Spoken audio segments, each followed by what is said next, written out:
Okay guys, welcome back. So we are going to start on this car. What we're going to be doing is the alternator. Okay guys, so we got the customer okay on this car to go ahead and do the alternator. What we're going to be doing is disconnecting the battery here. What I do is I just disconnect the negative. It's easier. You don't really have to disconnect both. If you really want to, you can, but necessarily you don't really have to. So once we got that disconnected, what I'm going to do is I'm going to move you guys over on this side, and I'm going to kind of show you what we do with the alternator here. Okay guys, so the next step in this process is you're going to grab a 14 millimeter, and you are basically at the power steering pump right up here. Alternator is down here in this location, and basically your tensioner is right here. What you're going to do is put a 14 millimeter, and you're going to want to pull it towards the front of the car. That in turn will allow you to be able to remove the belt. If you need a little bit more slack, just keep pushing down till you bottom it out, and essentially you'll be able to get the belt off. So that's how we do the belt removal in this car. Okay guys, now that I got my belt off, I'm not going to be reusing this belt, so I'm just going to throw it up here to the side. I'll get it off the rest of the accessories later on. What you're going to want to do next is basically remove this green connector here by pinching the tab, and a little bit further back along in here is a 10 millimeter for the power wire. Now there are 3 bolts that hold this alternator on, and the top one is right up here, very easy. The 2 bottom ones, they're kind of in the way because you do have an AC line to kind of deal with that's in front of them. Now I don't want to discharge the whole AC system. I'm pretty sure that's what Honda expects you to do. However, I'm not going to be doing that. So what I'm going to do is instead I'm going to remove this power steering pump, because I do see that it's kind of in the way. And then once I get this out of the way, I'm going to basically reevaluate how I want to get this alternator out of here. Power steering pump is quite easy enough to remove. You got a 12 millimeter here and a 12 millimeter down here on the bottom. Then you're going to want to pull your reservoir tank up and just kind of pull everything over to this side. Okay guys, so I had to do things a little bit differently on this one.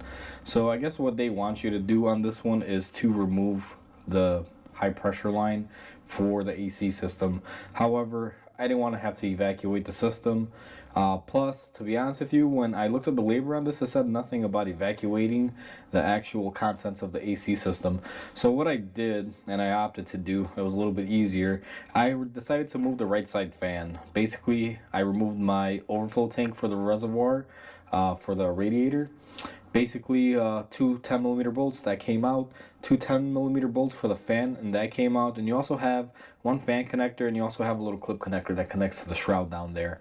So now we've taken off the power steering pump, the radiator fan assembly for the right side. I was able to get this 1/4 inch long ratchet in there with a 12 millimeter long socket, and basically just got in here and I removed both of those 12 millimeter bolts. The only one left right now is the one on the top here, so I'm going to go ahead and remove this. So once I get this removed, I'll show you guys the next step. Okay guys, so I got my bolts removed. So now as you can see, the alternator is kind of sitting to the side. What I'm going to do now is remove the power wire.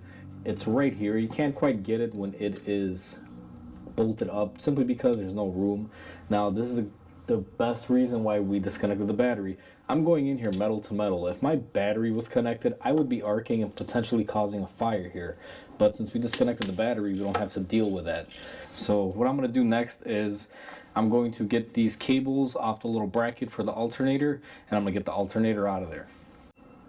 Okay guys, so as you can see, we got the alternators out. Here's the old one, and here's the new one. Well, remanufactured, I should say. So basically what you want to do is you want to line these up the same exact way on the bench. You want to make sure that they look the same. So you can see here we got 1 bolt here, 2 bolts there, and a connector. We're just going to verify that we have the same here. So we got 1 bolt here, 1 connector, 2 bolts on the bottom. So basically these are the correct alternators. So we're going to go ahead and put this in the car. Okay guys, so basically everything leading up to this point is going to just be reversal of order of removal. But let me see if I can show you guys how to get this in there. Now, since I removed my power steering pump, it was fairly easy. I usually recommend removing the power steering pump. So what you're going to want to do basically, without a pump here, you can just basically lay it in here. Now you can move this tank here out of the way, and what I do is just kind of wedge it in there. Now this this AC line is kind of in the way, but once you kind of get past it, you're usually pretty good right there. So now what I'm going to do is I'm going to speed this video up just to show you the rest of the installation.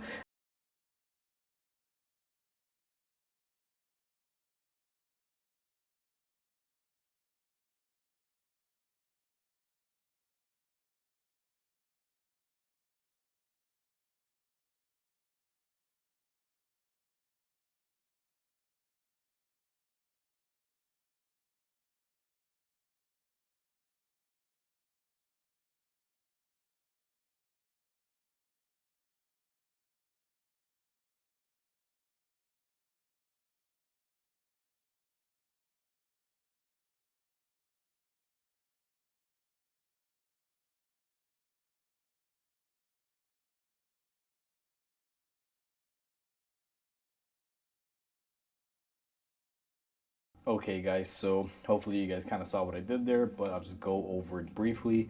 I basically put the alternator in, I put in the power wire, tightened it up, plugged in the alternator regulator, clip, connector, whatever you want to call it. I got my fan shroud back in, I got my reservoir tank in. It gave me a little bit of trouble on this reservoir because one of the bolts coming out, I guess, lost a little bit of threading, so I had to get a new bolt for that. You can kind of see it in the time lapse. I was kind of fighting it.